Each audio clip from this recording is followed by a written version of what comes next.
What's going on, everybody? It's Purple Haze here with, I guess, this different segment. As I let me do this a little quick, really quick. Yeah, so let me do this really quick. But first of all, this is a members only stream, so it's the first one I've done like this. So just thank you to all the members who have signed up. And if you want to catch these live streams, like these member only live streams, just go down there, connect. But if not, you'll get it after I stream. Only disadvantages, you won't be able to interact with me in live time. Also, this is the first time I've done one of these, which is like kind of a reaction video. So for this one, there was something, video was sent to me earlier today. I got to watch it and I was like, and so many thoughts came to my mind. So I wanted to play it. But ultimately, there's this question that I'm going to answer. And that's, is this courageous or is this crying? And I think I have a different take on it. So without further ado, let's try to pull this one I just don't think anyone's made a I just did this. Oh, ooh, there we go. There we go. So this person his name is Biscuit or Riskit. Sound isn't coming. Okay, good job, Amy. Let me change the audio. I thought I would have got this by now.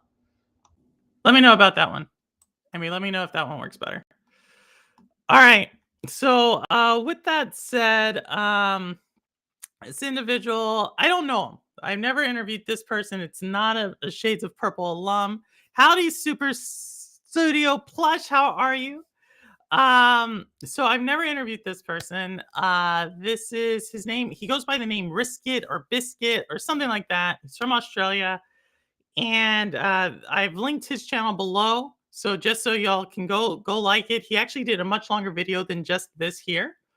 And on top of that, there is Limp Biscuit Not Quite Super Plush. So there's this. And then also there was a Twitter where this snippet right here came from. And for that one, you can also go, I put that person as well in the description. So go ahead, follow those two if you want or not. But with that said, I'm going to talk about what we hear here. So we're going to play it. I may pause it to interact a couple of times, and then we'll go from there. So without further ado, let's do it. Let's hear what he got to say, y'all. I just don't think anyone's made a strong enough case for exclusives, not in the gaming community, and especially not in the boardrooms of Microsoft and Xbox. Today, I'm going to make that case. In 2021, a study by the Deloitte found that 62% of...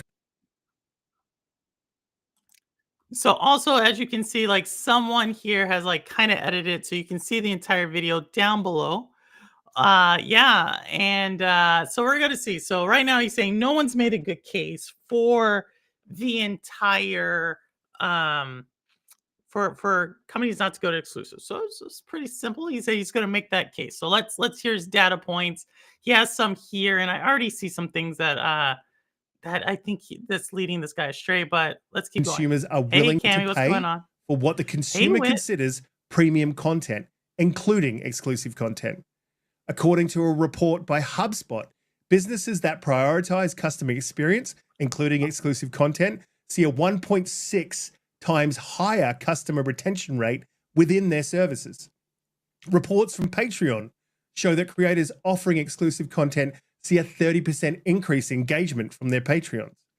A survey by Accenture found that 57% of consumers are more loyal to brands that offer unique experiences. 74% of consumers say that exclusive content that stands out is a key factor in their decision to engage with a brand.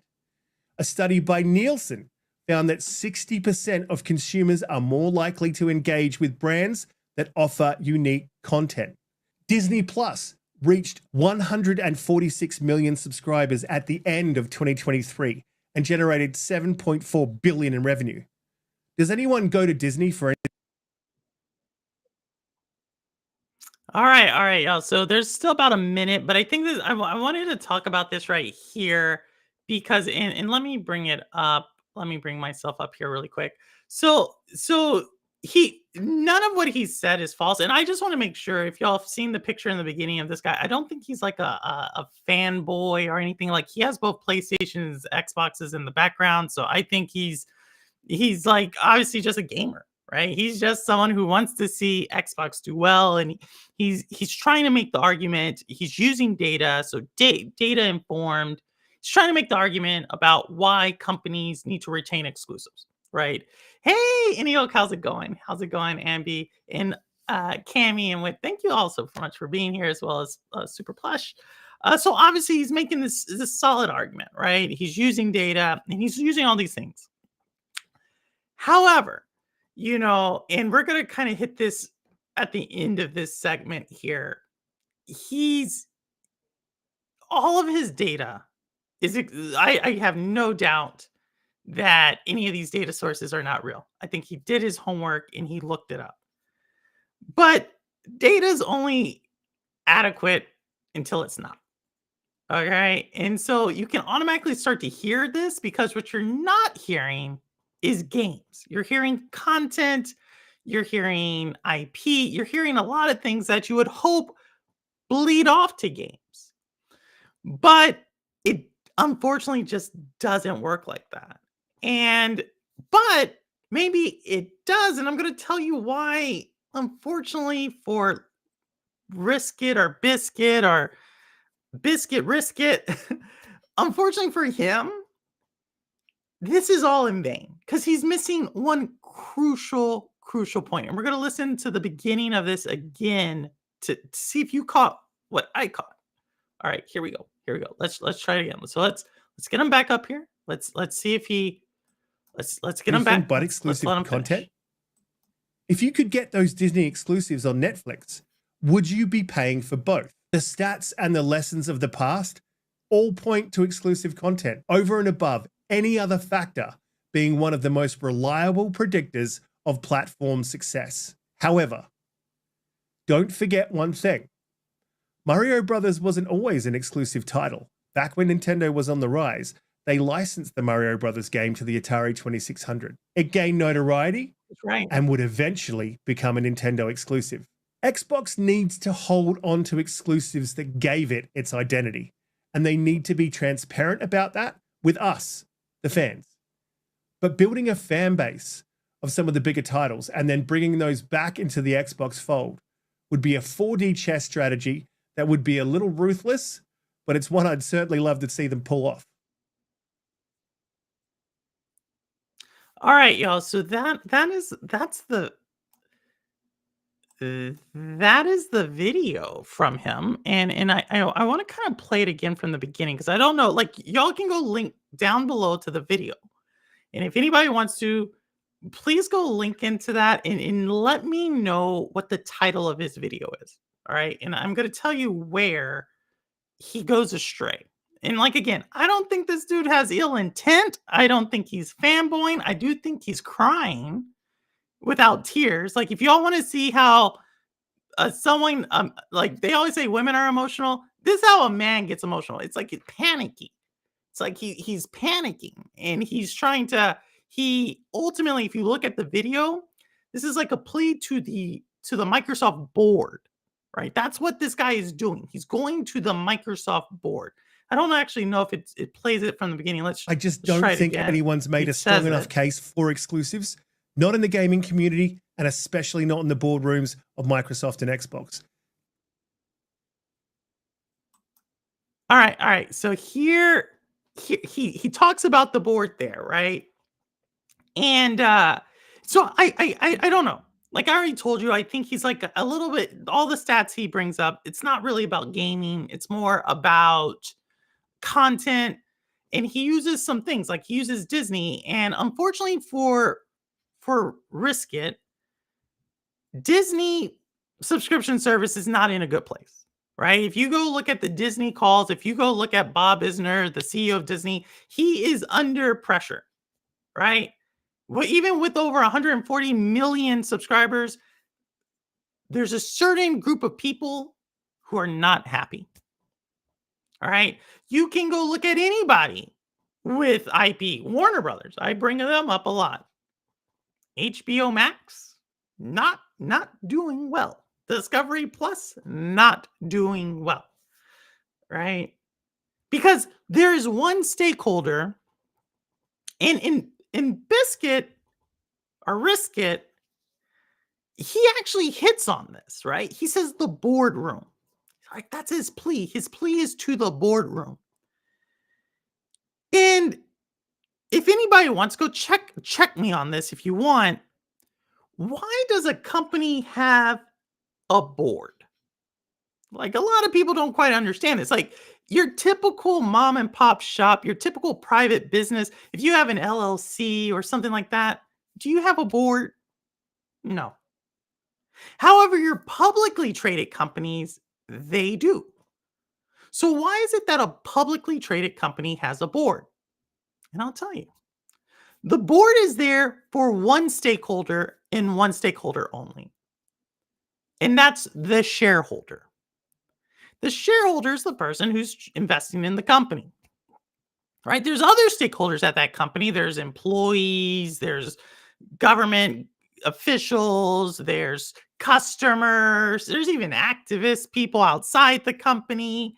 There's like a bunch of stakeholders, but the board only cares about one, and that's the investor slash shareholder.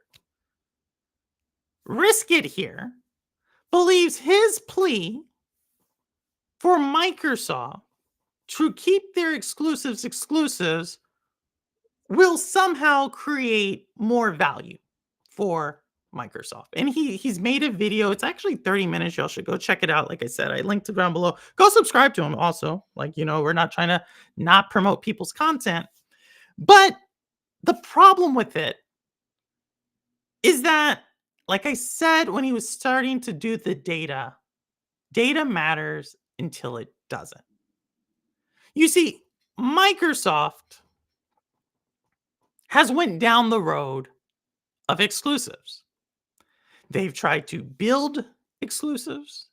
They've tried to partner on exclusives, and they've bought companies to make exclusive games.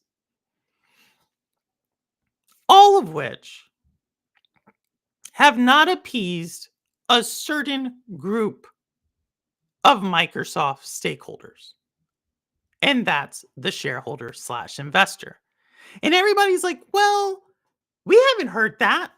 No, you haven't, because IGN doesn't cover shareholder people and shareholder proposals and what analysts talk to the CEO about. That's all boring stuff behind the scenes. But I guarantee you the CEO hears it. And give credit to where credit's due. CEO of Microsoft, Satya Nadella, the execs at Microsoft, Phil Spencer, all of the rest of them, they're doing their best because they have multiple stakeholders, right? They don't just try to appease shareholders, they try to appease employees and customers. That's their job.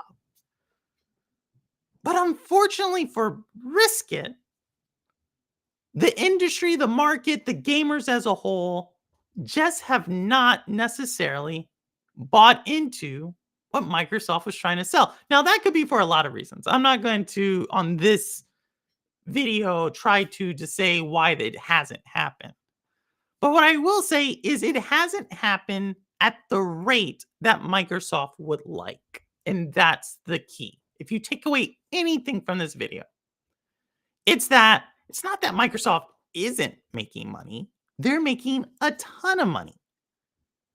But unfortunately for gamers such as Risk It, who love gaming, and like I said, this guy, look at this guy. Look at this guy.